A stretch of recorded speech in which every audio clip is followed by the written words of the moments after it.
Yeah. You want to like him, but you can't. Are you listening? What? Are you listening? Did you bring me on this show to insult me? Yeah. That's what I'm saying. That's what I'm trying to say. Yeah.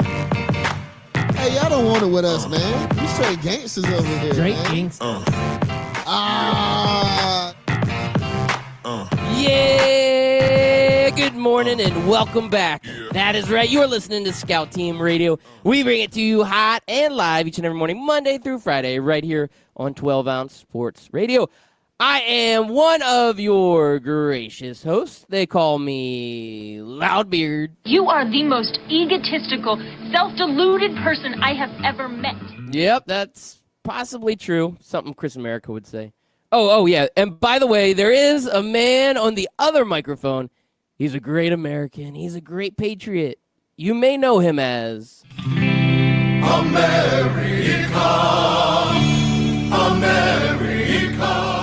Yes, ladies and gentlemen, boys and girls, children of all ages, it is your boy Chris America coming to you live this Monday, September the 23rd, 2019. And Loudbeard, I'm glad to hear from you again, buddy. I know it was a rough weekend. I was kind of like, do I text him? Do I not text him? Like, what's the appropriate call when you have a buddy say, I'm going to bet the house on my team, and then his team loses? I don't know what the call is, buddy. I'm not trying to be like a jerk.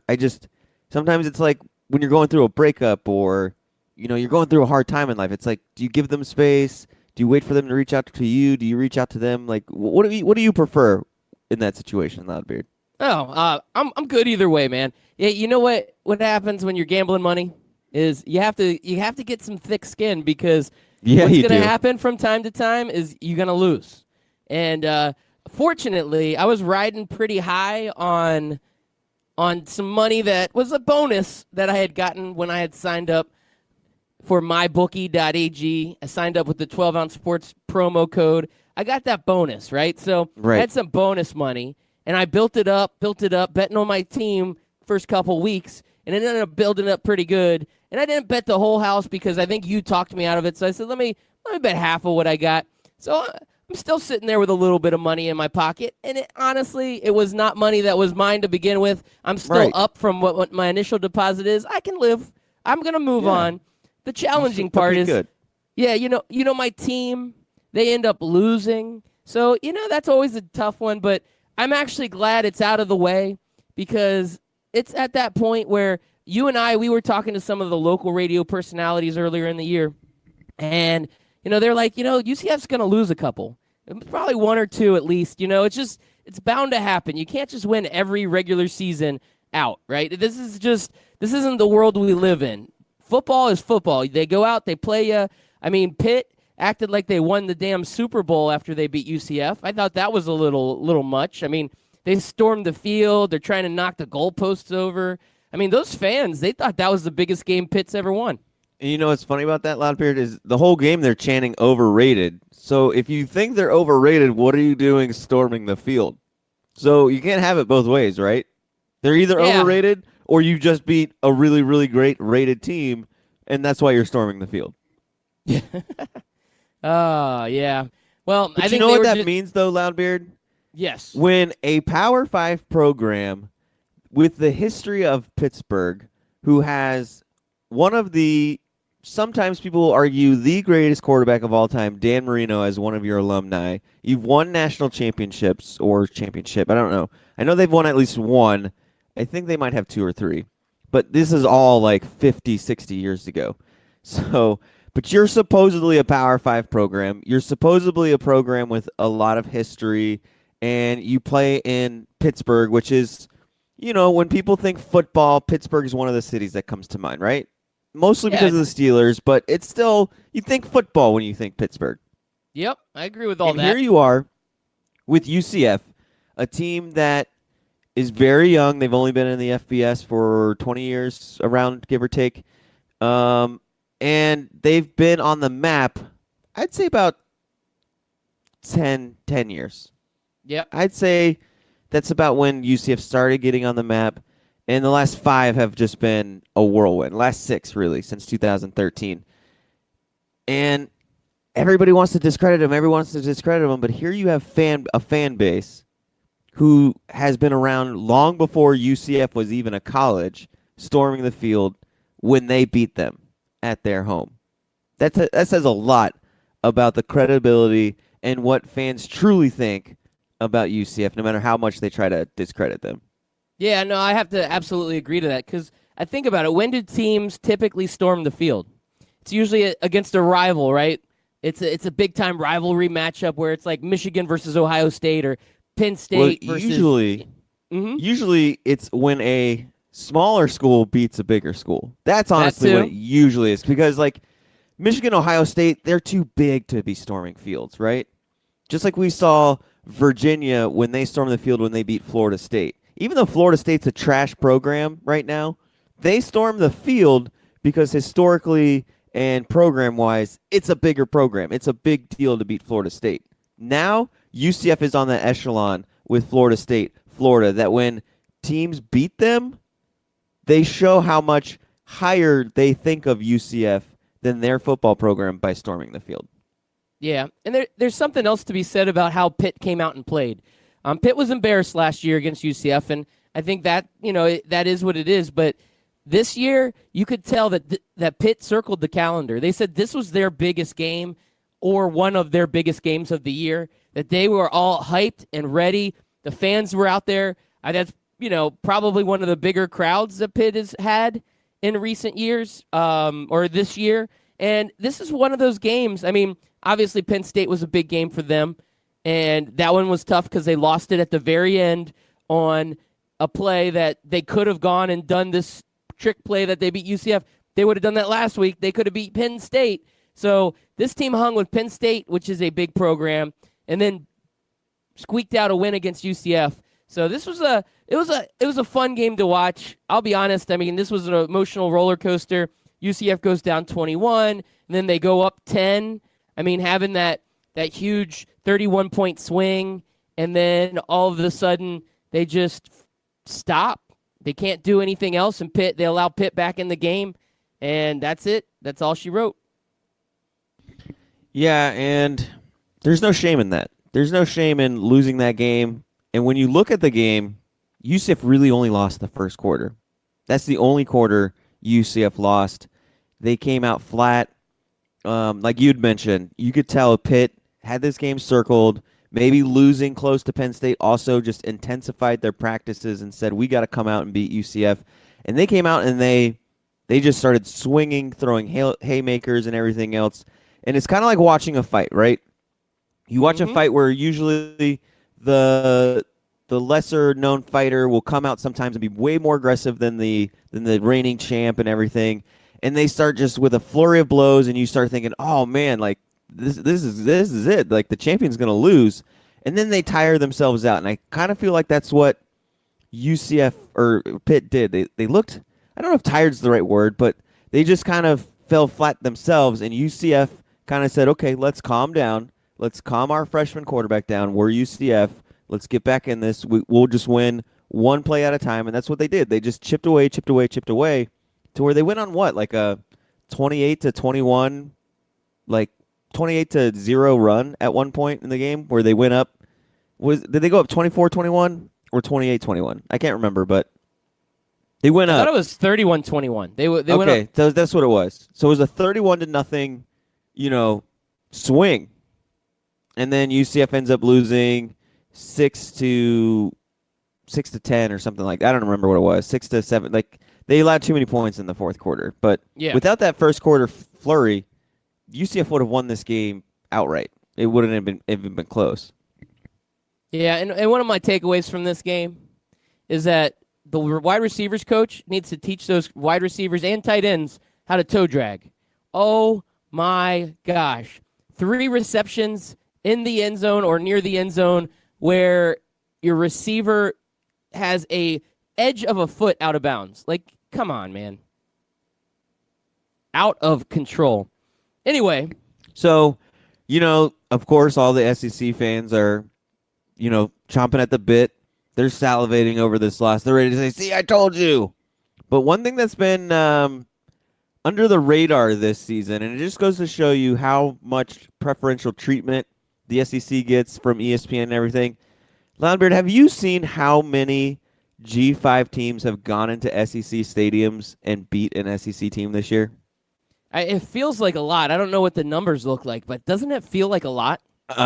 It feels like a lot because it is a lot. I went through some of their schedules. First of all, Arkansas loses to San Jose State, a Mountain West team. When was the last time you heard of San Jose State doing anything? We're not talking about, San Diego State, which sometimes puts in great running backs and beats Stanford. We're not talking about Boise State. We're talking about San Jose State. Most people couldn't even tell you who San Jose State's mascot is. They go into Arkansas, they win.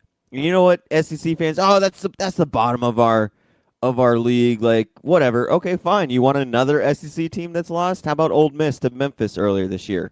What about Wyoming beating Missouri this year, or Georgia State taking off Tennessee at home?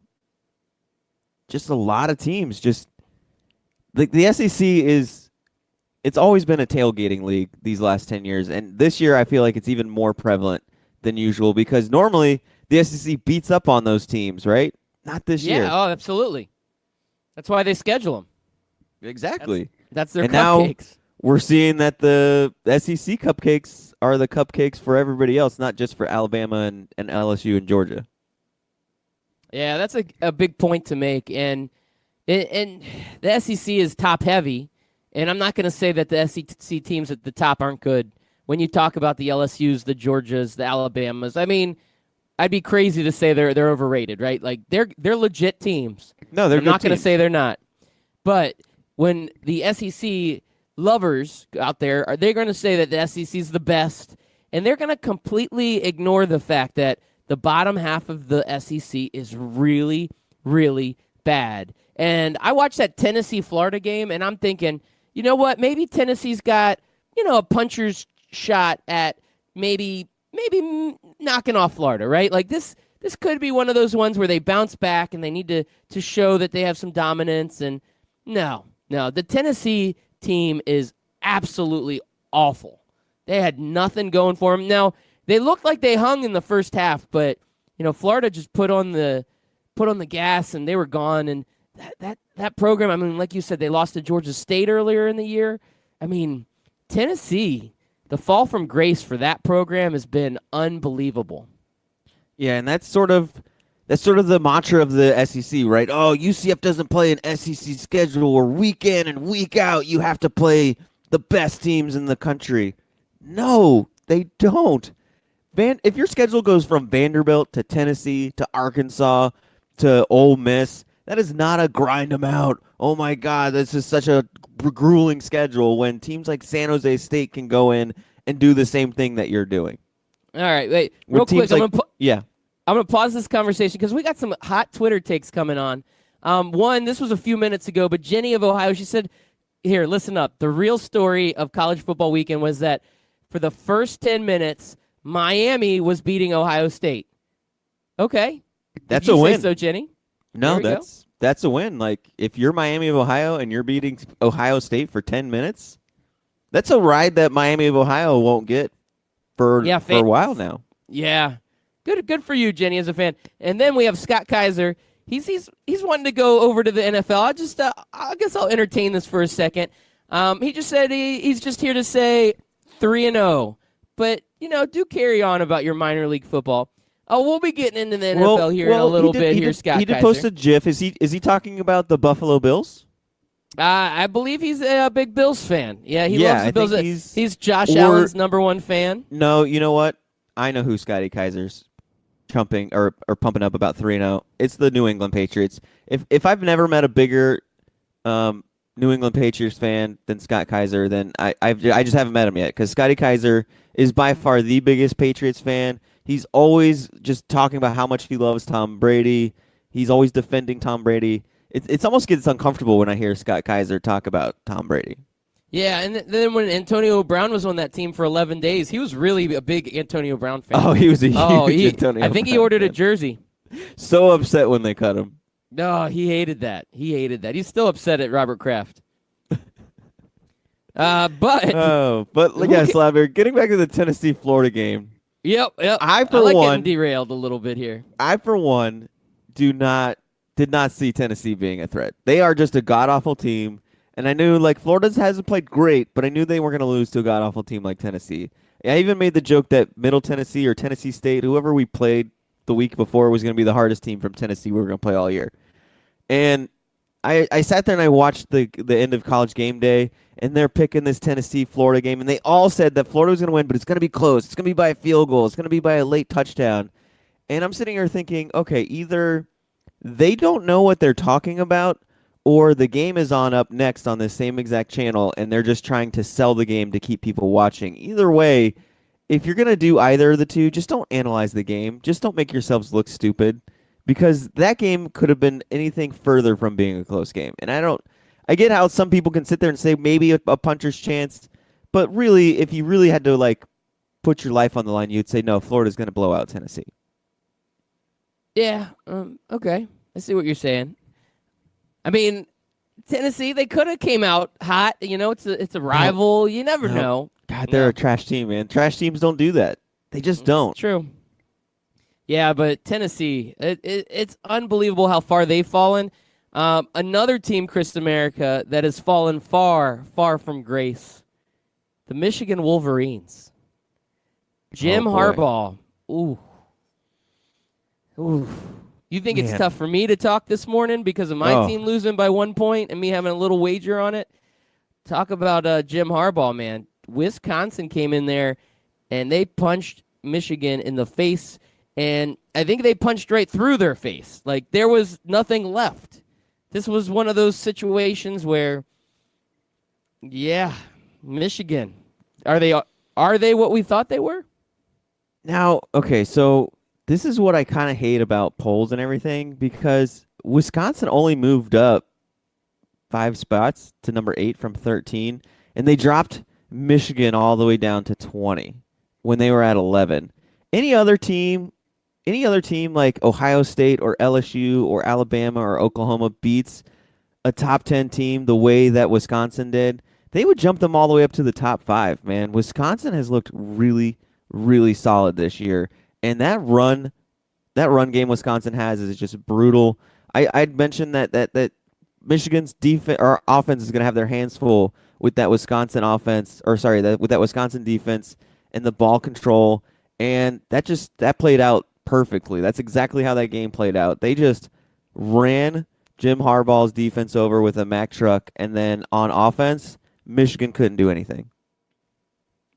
Yeah, Shea Patterson, man. He does not look like the answer. It's time to move on, Michigan. No, well, they did. I think at one point they were playing Christian McCaffrey's brother, but then he got hurt, so I think Shea Patterson had to go back. It was a damn murder scene, man. It was a massacre. Yeah. And I'm actually with you on this. Wisconsin's one of those teams that because they weren't ranked preseason top 25, they have not been given the love that they deserve, but they've earned their way up to 8, and they're still climbing. It's still early in the whole dance here, and Wisconsin's going to have some big games up on their schedule coming up, so they're going to have a shot to really make some noise. But I love this Wisconsin team. Jonathan Taylor looks like he is legit going to be a Heisman top front runner.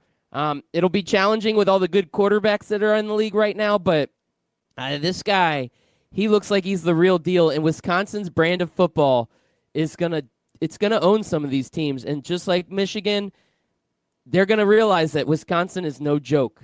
And I loved it. This was great. And the problem was, this is my problem.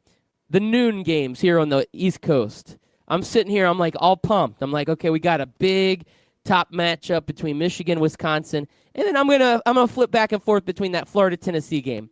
So all I hope for is a good battle. This is maybe why I wanted Tennessee to have a puncher's chance, just for my own personal gain. I really wanted to watch some entertaining football. And not that it wasn't entertaining, but it was not competitive, either of those games. The noon games just bored me because Wisconsin blew the doors off of Michigan, And Florida was a little close for a little bit, and then all of a sudden they blew off the doors from Tennessee. Then I'm like, well, what do I watch now? Those were the two games I was ready now for. I have to now I might have to actually do the work that I told myself I was going to put off because of football. Yeah, now I got to do laundry, and this is terrible because that was a tough noon slate. Well, Loudbeard, you know how we like to play the Orlando Magic theme song every time the Orlando Magic win? Right? Yeah, I do. I'm gonna play another team's fight song every time they win because they're probably gonna be as scarce as Orlando Magic wins. You ready for this? Okay. Backpack, backpack, backpack, backpack. On the backpack loaded up with things and knickknacks too. Anything that you might need. Yeah, Loudbeard. The Florida State Seminoles, they won a football game. They came out. Woo! They conquered. That's why we're playing their fight song right now. Congratulations to Florida State. This was a game where Florida State fans were like, "Oh no, not again," because they were up big, 21-7, and then Louisville came storming back and took a 24-21 lead.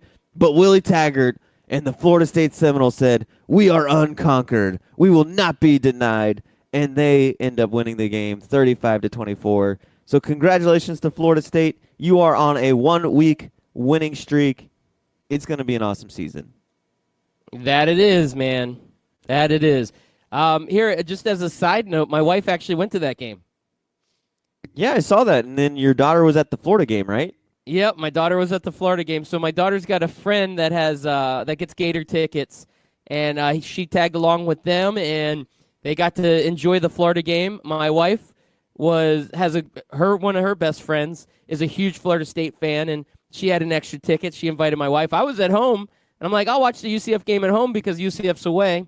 So, I don't know. Maybe my wife was good luck because usually she goes to the UCF games with me and UCF wins. She goes to the Florida State game. She steals all the good mojo from UCF. Takes it with her to Tallahassee. And takes it with her to Tallahassee. I mean, that's the only reason to explain it. I mean, there was really only 38 fans in attendance of that game. There really were. So and she sent me a text. Like I saw some. I don't know if you were saying something to Anthony back and forth, or maybe that was from the other day. But it was on one of those posts. Yeah, he one was of those going posts off about UCF and their 5 fans. I'm like, dude, you shouldn't be talking trash. Like your stadium's been half empty for like the last 3 years. Yeah, and so my wife went, and she made a comment to me. She sent me a text, and she's like, this is crazy. Like, there's not that many people here. Like, even at the tailgate ahead of time, she's like, there's nobody even tailgating. Like, and this is an SEC or an ACC game, Florida State, Louisville, and that's the showing. This isn't Florida State versus Delaware State. This is Florida State versus Louisville. Yeah, and she's like, UCF has so many more people that go to these games, that go to the tailgating. Because a lot of the tailgating part, a lot of those people don't even go to the games. They just sit out in their cars and watch the game. Especially at UCF where, they built a stadium in 2007. They're still a rising program, so they only seat 44,000. Well, there's way more people that want to go to the game, but they can't get in. So, like you said, they just go to the tailgate, man.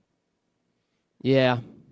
I agree with that, and it's a different atmosphere. And, I mean, winning helps, right? Like, for Florida State fans, I mean, I know that you probably don't feel this way, but Florida State fans, I mean, they have had the highs and the highest of the highs in the recent years, and then the lowest of the lows. Yeah. They have gone from being the premier program to being a dumpster fire, and that sucks. I mean, that really does suck. And they have this, we always have top 10 recruiting classes and all this. You know what? Recruiting classes don't impress me. It's what you put down on the field.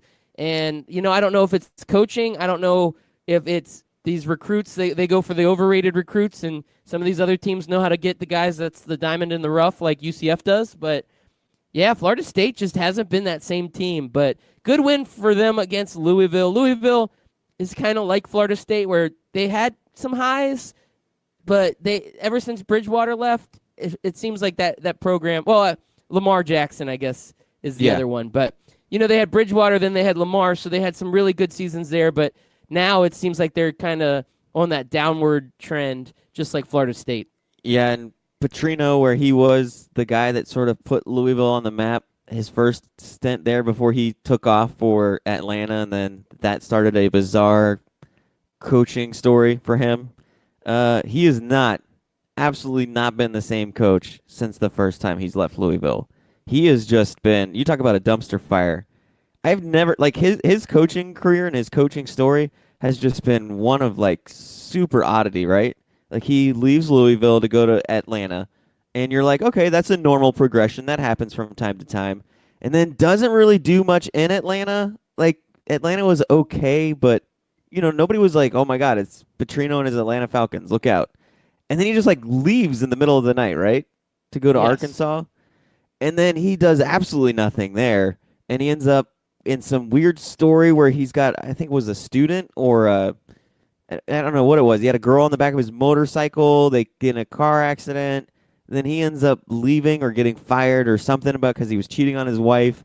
And then so he goes back to Louisville where it's like, man, Louisville, you were a rising program. You did well with Charlie Strong. Everything was going good. And then you bring the guy that's just been so shady the last 8 or 9 years and you take him back. And I kind of feel like they deserve what they're getting right now. Yeah, I can live with that. Now we have a question coming in on the Twitter hotline. Memphis Spence is tweeting, and he says, which team had a further fall from grace, Florida State or Tennessee? That's a great question, Memphis Spence. Thank you for tweeting that in. I think further fall, I think it's got to be FSU because FSU the last 30 years has been a top program outside of the last 8 or 9 years with Bobby Bowden. FSU was one of the top programs. I mean, especially in the 90s, they were the top program. That was just, they were in the top 3 year in and year out. They were always contending for a national championship. Where Tennessee was just kind of, there. Like they did well. They had Peyton Manning, but they always lost the game to Florida. They always lost the game here. They always lost the game there. They finally get it done in '98, and then Tennessee really hasn't been a national championship contender since. FSU, like I said, they had that downward trend with Bobby Bowden, but then Jimbo Fisher brings them back up. They win a national title, and that was just 6 years ago. 6 short years ago, FSU's winning a national title. They have a Heisman Trophy quarterback who gets selected number 1 overall in the NFL draft. Tennessee hasn't had that in forever, and it was like the plunge that Florida State took, too. It was just an instant drop, right? It was just from national championship to what they are now, where Tennessee has been kind of a slow, gradual, it's like that dog that just, it's just been battling all sorts of ailments and stuff, and you don't want to put him down because he's your favorite dog, and you just want to keep him around forever, but it's just been a slow, dying dog over the last 20, 25 years. Tennessee has since 98. Since 98. You can watch their trend. Like, it's just a slow downward trend to what Tennessee is today. This wasn't an overnight thing for Tennessee. So since Peyton Manning left, Tennessee's been slowly falling off the cliff.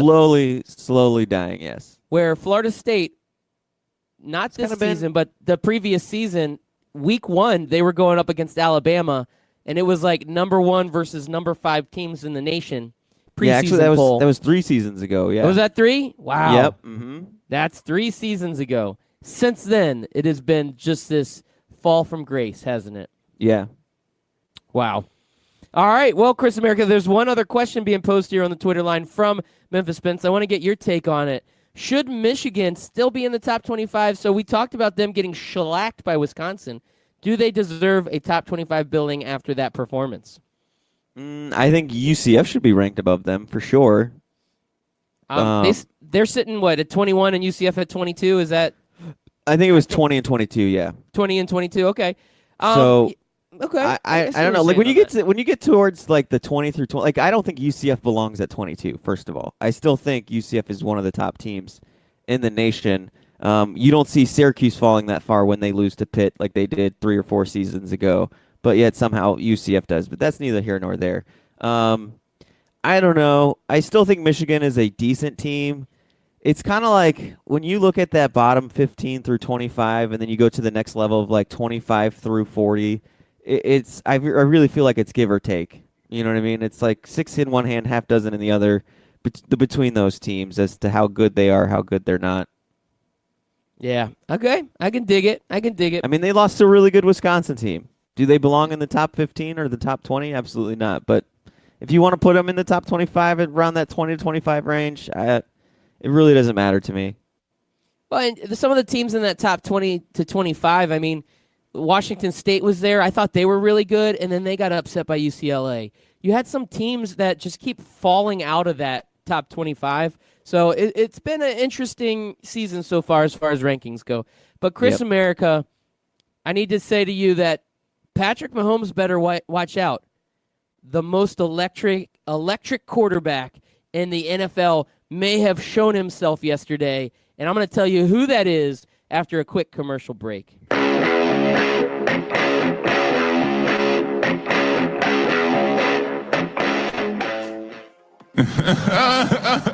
Hey, Kawhi, what are you laughing at, man? This isn't funny. Fantasy sports reimagined.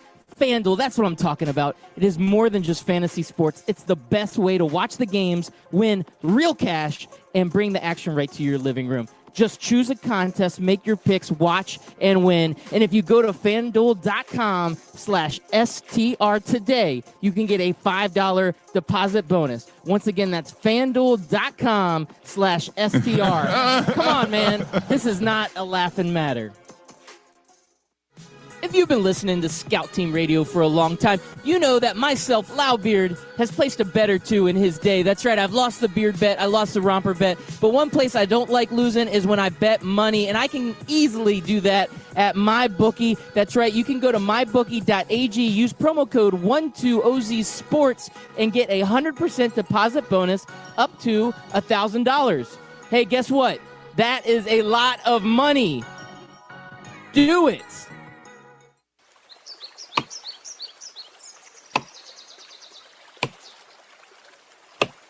When I'm working hard, I build up a thirst for sports. That's when I grab a cold 12-ounce sports radio.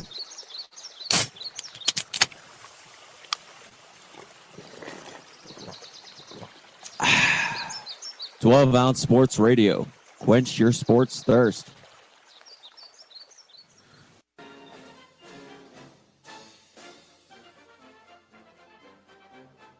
Hey everybody, it's your favorite Patriot, Chris America, and I want you to listen every single weekday, Monday through Friday, 6 a.m. to 7 a.m., and on replays from 11 a.m. to noon of Scout Team Sports.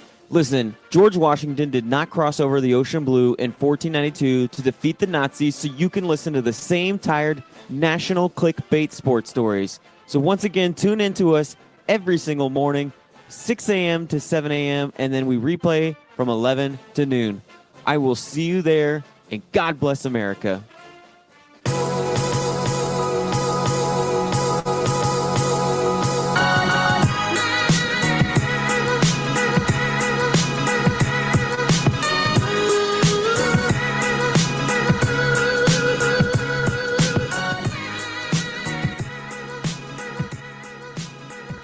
Welcome back. Thank you all for listening in.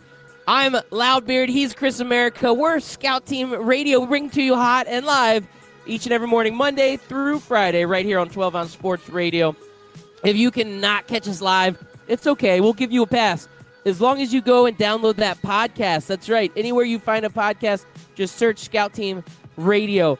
I do want to mention that we are being simulcast right now on the Full Press Radio Network, and we are part of the Barn Burner Radio Network. We're all over the place. We're a big deal over here. Scout Team Radio. Yeah, kind of. Sort of. Yeah, maybe. Oh, and if you want to get interactive, we got a lot of people tweeting in this morning. Jenny of Ohio's tweeting in. We've got Scotty Kaiser tweeting in. We got Memphis Spence tweeting in. Thank you all for tweeting in. But hit us up at Scout Team Radio on Twitter. If you want to talk about something, you want us to bring up one of your topics. We did mention Miami of Ohio, which I did not think we were going to mention, but thanks to Jenny of Ohio, we did. And that's what happens here. We'll go anywhere. It's a crazy train. We'll get derailed in a heartbeat. And you can do that. You have the opportunity to do that if you hit us up on Twitter. Well, Chris America, before the break, I did mention that there is an electrifying athlete out there. Patrick Mahomes better be careful. One of the most electrifying athletes came out yesterday and had the performance of a lifetime, bringing his team back from the brink of devastation to a huge win, a 1-point win over that mighty Tampa Bay Bucks team. That's right. The era of Daniel Jones is upon us, Chris America. Giants fans rejoice as the greatest quarterback in Giants history goes out and dazzles with 4 total touchdowns yesterday, bringing his New York squad some real good victory over a trash team. Can you buy into this hype, Chris America? Are you believing me right now? Man, even though it is the Tampa Bay Buccaneers, I'm looking at these numbers, and I watched some of that game too because I was laying down flooring in my house, so I had the games on. So every once in a while you catch a break or you can just hear the TV. And Daniel Jones, man, 23 of 36 for 336 yards passing, 2 touchdowns, 4 carries, 28 yards, 2 touchdowns. So he didn't carry the ball a lot, but when he did, he made it count for something, man. The Buccaneers, it's so crazy, Loudbeard, how 2-1 looks worlds apart from 1-2, doesn't it? It does. It's a huge difference. And just like if you're the New York Giants, going to 1-2 looks a lot better than going down 0-3, especially when you have a young quarterback play like he played. Yes, first professional game, first appearance. Insane. And he comes out there and he lights it up that way on a comeback trail. This is the stuff that fans love, right? This is, as a Giants fan out there, I'm not, but if I were, this is the stuff right now that gets you excited. You've had that ho-hum Eli Manning quarterbacking the last couple years. You knew it was time to move on, but the guy had won you 2 Super Bowls, so it's tough, right? But you do know that now your future is very bright. Even though Saquon Barkley goes out with an ankle injury, you're still hyped for what this team has in store. Oh, for sure. Especially, man, like I said, it is against the Bucs, so let's kind of slow it down. Although defensively, the Buccaneers aren't one of the worst teams in the league. They held their own these last few weeks against other opponents, and man, he just I can't say enough, man. I don't want to take anything away from him. 330 yards in your first game ever in the NFL. That's a phenomenal, no matter who you're playing, right? Oh, come on. That's great. You can't ask for anything better than that, I don't think. But Loudbeard, you said he might be the latest, most electrifying player Patrick Mahomes has to worry about, and I can't make really much of an argument. But there was another quarterback who would like to contend for that, who was making a first start for his team. Okay, well, I'm gonna ask you who you're talking about, but I do want to say that Jenny of Ohio, she did say that she notices that Daniel Jones and Eli Manning are using the same barber. They got that hot new style out there. It's the most what I don't know what you call it. Yeah, the Eli. We call it the Eli. Oh yeah, there it is. We call it. I bet you he sat down in the barber chair and said, "Give me the Eli," and the barber said, "Say no more. I got you, fam." Got you, fam. No, I agree with her because when I was watching after the game, I was like, oh, look, they're going to show Eli's reaction to the loss. He looks very happy. And then I was like, oh, no, wait, that's Daniel Jones. So, yeah. Maybe Daniel Jones is just I don't know, maybe they've replicated him. Maybe they created a clone of Eli Manning, but they cloned him from 2007. And then now they're bringing him back, and they're like, "This is the Eli that won us the Super Bowl." They put him in like a hyperbaric chamber. Yep. Yes. They've had him on the ice this whole time. He just finally broke him out, and Eli doesn't care. That's why Eli's like, "Yeah, I'm gonna go ahead and mentor young Daniel Jones because he's just young Eli Manning." Right. He's like, "I'm gonna mentor young Daniel Jones." Wink. Wink. Yeah, because he knows. But Loudbeard, we have another electrifying quarterback who made a start for his team for the first time. And, of course, I'm talking about former Texas A&M Aggie, former Houston Cougar, Mr. Kyle Allen, lit it up against the Arizona Cardinals and led the Carolina Panthers to a 38-20 victory. And, man, 4 touchdown passes from this kid, 19-26. And then you have a phenomenal rushing game by Christian McCaffrey. golly, I had criticized Christian McCaffrey's rushing game a little bit about how he's not like a run between the tackles kind of guy. He's not a guy that's going to get you a ton of carries. You're going to get most of your points from catches and touchdowns and stuff. If I told you Christian McCaffrey was 24 of 153, you would have thought he had 24 catches, right? Not 24 carries. So. Yeah, no. Right. He actually only had 3 catches for 35 yards. He got all of his production finally from rushing the football. He actually played like an actual running back yesterday, and he looked great doing it. You know, I kind of forgot about Kyle Allen. I knew that they had announced that he was going to be the starter, but he was the guy that he took over after Johnny Football. They called him Kyle Football for like one game because he had one really good game after Johnny Manziel left. And then after that, the guy disappeared. Yeah, and now he went over to reemerges. Houston. Yep. He went over to Houston, and then he was just part of that. You're just like, oh, it's just another Houston quarterback. I guess he didn't really even do anything with Houston.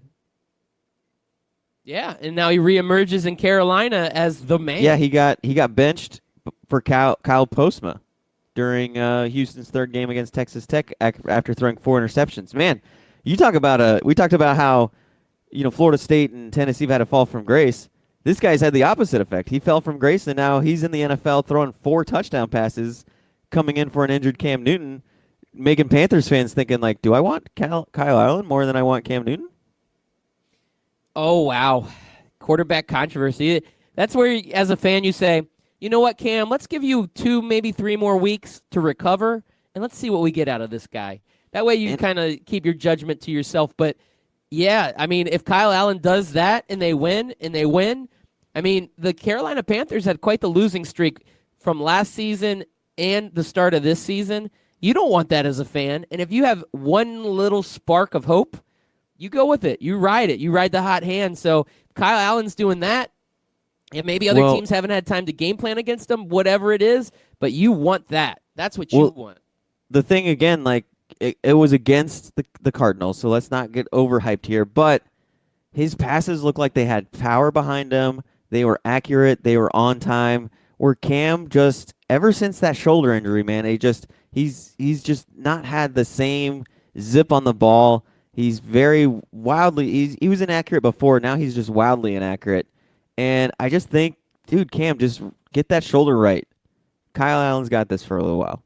Yeah, maybe take the rest of this year off and be ready for next season, whatever it is. But I saw a lot of stuff out there on social media where people were asking, is this the last year Cam Newton's with the Carolina Panthers? And I think that's a valuable question. Is it his last year with the Carolina Panthers? It might be time for the Panthers just to kind of clean slate it. I mean, this is a difficult decision to make as an organization, but sometimes you got to move on because that electricity is gone. Yeah. Man, 144 quarterback rating for Kyle Allen yesterday. It's unbelievable. Let's see what Daniel Jones has. I mean, when was the last time we've seen 2 guys getting starts out of nowhere and just lighting it up? And I'm going to throw another name out here. It's a completely different situation, but Teddy Bridgewater getting his first start for the New Orleans Saints. His first start in really 3 or 4 years? Right. He comes out. He looks really good. He comes back and brings his team to a win. I left the Saints for dead. I did not think that Bridgewater had the juice, and he comes out and he has a fantastic start. We talked about all these quarterback injuries, and yeah, some of these teams yesterday brought in these guys, and we saw some excitement. We saw some change. We saw something different. And that's all you want as a fan is when your team's got a downward spiral, you know what? Let's change it up. Let's see what else we got out there. And Saints fans, yeah, you do not want to start Teddy Bridgewater over Drew Brees. But if Drew Brees is hurt, you're in good hands with Teddy Bridgewater at this point. You know that Teddy Bridgewater is going to at least make you somewhat competitive still. A lot of people forget the Vikings were ready to pull the trigger on franchising Teddy Bridgewater, making him their franchise quarterback. He was having a good progression in his career. He started off okay, and then you just slowly saw him. You saw the development there, you saw the potential there, and they had that playoff run where they lose on a field goal miss, in the blistering cold at the University of Minnesota football stadium because their new stadium was still being built after the roof collapsed on their old stadium, and they miss a field goal and a chance to have like an extended run into the playoffs. And the Vikings were high on Teddy Bridgewater. The Vikings were high on their season, and he blows out his knee during practice. And then that's what kind of happens in the NFL. That's why they say you can't get injured in this league, man, because if the league has an opportunity to move on from you, they will. And that's what happened, man. He just kind of got left out in the wind and just kind of the league passed him. And nobody really gave him another shot. The only shots he's ever had since are backup slots, right? That's right. That's right. And when you start backing up other quarterbacks, you don't really get the opportunity to show a team like, hey, look, I still have what it takes to be a starter in this league. And unfortunate for Drew Brees and everything. I'm not wishing that on him, but this was what Teddy Bridgewater needed. He needed another shot in his career to show, like, look, I'm still that guy that you guys had a lot of high hopes for. I'm still that guy with a high ceiling of potential. Like, let me show you. And you're right, man. I just totally forgot Teddy Bridgewater was on the Saints team. That's why I left him for dead. And then when I heard that that's who they had, I was like, I think they can get through this 6 weeks with Teddy Bridgewater. I think they can get out a few wins here to keep them in the playoff hunt and in the NFC South division race. All right, and we've got some hot tweets coming in, Chris America, and this is going to carry on to your conversation. So who would you choose if you were starting a team right now? If you in your squad, let's see, GM Chris America, if you wanted to start a team today and you had a choice between Teddy Bridgewater, Kyle Allen, and Daniel Jones, which quarterback are you taking? This is tough because Teddy Bridgewater's got the experience. He's been in the league for a while, but Daniel Jones, man, you always like that new shiny thing, don't you? Oh, yeah. So this is a tough question. Kyle Allen, I'm like, you were playing the Cardinals. Out of those three who had the starts, clearly Teddy Bridgewater went against the best team, and so like he was more battle tested. You know what? I think I will go. Reluctantly, I'll go Teddy Bridgewater because I just talked him up, and he did play against a much better opponent, a much better defense, and it was on the road in Seattle, where supposedly that's the hardest place to play, even though nobody in the 90s and the early 2000s had any trouble winning in Seattle. But I digress. I think I'll go Teddy Bridgewater for now because I know what I have with Teddy Bridgewater. Daniel Jones and Kyle Allen, they could just be a flash in the pan. We don't know what the future holds for them. We could be at the end of the season saying, man, what happened to Daniel Jones? He had that one game against Tampa and then disappeared. Like Kyle Allen too. Like these could be the new Ryan Fitzpatricks of the leagues. We don't know. All right, I'm going to disagree with you, and I'm going Daniel Jones. I'm going to be Overreaction Monday. There you go. Armchair quarterback. I'm going Daniel Jones if I'm starting a squad out today. Now, we have another tweet coming in. This is a multifaceted tweet. Jenny of Ohio, She says, are the 49ers legit, or do the Steelers just suck? How many turnovers did the 49ers have? I think they're easily the worst 3-0 team out there. Okay. That kind of reminds me of another tweet we got earlier where somebody said 3-0, that's all I'm saying. Are the 49ers the team that guy Scotty Kaiser was talking about? It might have been. Yeah, and so now here's Jenny of Ohio coming off the top ropes saying they're easily the worst 3-0 team out there. Ooh, shots fired. Loudbeard, do you agree with this assessment? Okay, so number one, yes, the Steelers do suck. Okay, so that we got that out of the way. Now we'll talk about these 49ers. This is tough. I mean, between the 49ers and the Bills, these are two 3-0 teams that they don't look that great, but they do just enough to win. And in my book, winning means everything. So with the 49ers, I do say that they've done just enough to win. I think Garoppolo's going to slowly get better in his progression coming off of that knee injury. Watch out for these 49ers. 3-0, it's been a little sloppy. It's not been the best, but I'm not going to say they're the worst 3-0 team. I'm going to let's keep this train rolling with the 49ers. But, as a fan, I would still be a little reluctant to go all in on this 49ers team. I would still say the Bills. the Bills, man, they look pretty decent. They're both just taking advantage of the teams that were on their schedule, right? And they're just winning the games that they have to win. And the 49ers are taking advantage of the fact that, Ben Roethlisberger was out. Mason Rudolph, we talk about all these guys getting starts and looking electric. Mason Rudolph was not one of them. 14 to 27, 2 touchdowns, 1 interception, 174 yards. And, you guys last year were like, oh, look, the Pittsburgh Steelers can do whatever they want without Le'Veon Bell because it's all about system. It's all about system. James Conner he's not their guy, man. He's not a guy that's going to get them the kind of production they need to get that offense moving. He only had 43 yards rushing, not much in the passing area either. So, man, the Steelers, I keep telling them, trade for Eli. Just pull the trigger, do it. Man, you know what, though? This is my problem with Eli. I don't know if Eli's got it together, man. I don't know if Eli can still be a legit starting quarterback in the NFL. It's like, the Broncos go out and get Flacco. And these guys had their run. I don't know if I believe in any of them. I don't think you're getting much different out of Eli Manning as you would if you went on the streets and grabbed Sam Bradford. You're getting about the same production. And that's telling. You're right. I just always like that comfort blanket of like, okay, he's a proven winner. He's got the Super Bowl pedigree. He's just on a bad team. But then Daniel Jones comes out and lights it up. Yeah, and we don't want to overreact because sometimes other teams' defenses aren't ready to game plan against a guy that doesn't have any NFL experience, right? So you see that big first game and then you see a drop-off. So I don't want to overreact, but I do want to overreact at the same time. We'll see what happens. But, I think Eli's done, man. Let's proportionately react or whatever. Like, let's react in a good way, or I don't know what I'm trying to say here. It's not over. It's not underreacting. Let's react. Let's react. Okay, the Chiefs, Ravens. Hell of a football game. It is exactly what we thought it was going to be.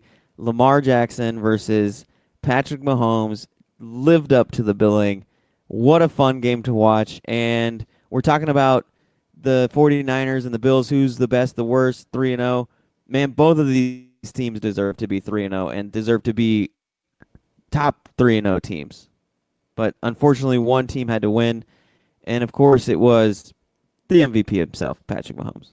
Yeah, and it just shows us that Patrick Mahomes is that good and this Chiefs team is that good.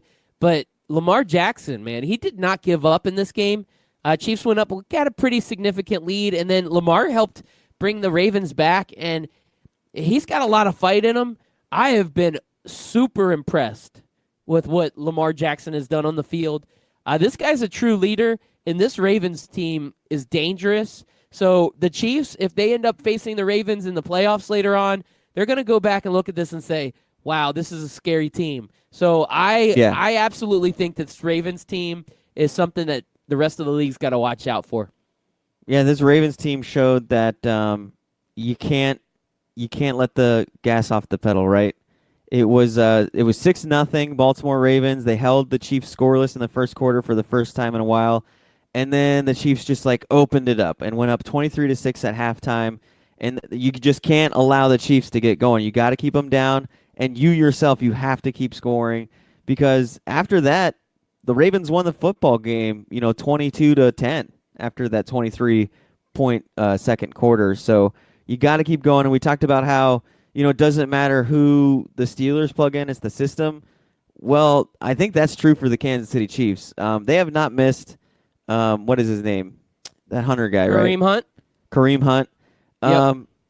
They're not getting the same production that they were getting out of Kareem Hunt with their new running backs, but Darren Williams and LaShawn McCoy, they're getting everything and anything they need from those two guys. They had a phenomenal game, and again, Patrick Mahomes, it's just stupid what he's doing right now.